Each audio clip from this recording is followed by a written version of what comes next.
They are indiscriminate attacks, but the targeting of residential neighborhoods, hospitals, bakeries seem to be part of a strategy. The Syrian government and its allies want the people to surrender. Hundreds have been killed in the past 3 weeks in the rebel-held east of Aleppo, and many can't find basic supplies in a city that has been under siege for weeks. But there is still defiance. We will not surrender. And I don't believe they will ever allow aid into the city. They targeted an aid convoy. There will be no ceasefire.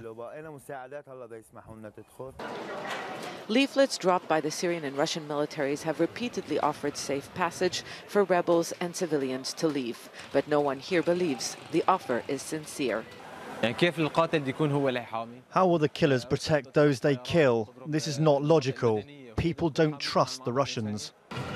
Few are attaching any hope of a breakthrough when world and regional powers, stakeholders in the conflict, meet in Lausanne on Saturday. Even before it convenes, Russia has downplayed expectations.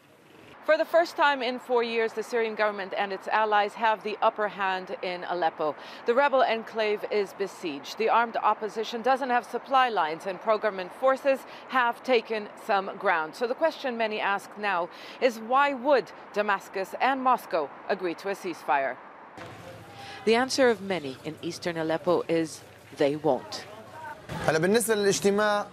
Nothing will happen at Lausanne. There is an occupier attending the meeting. That is Iran. It will fail.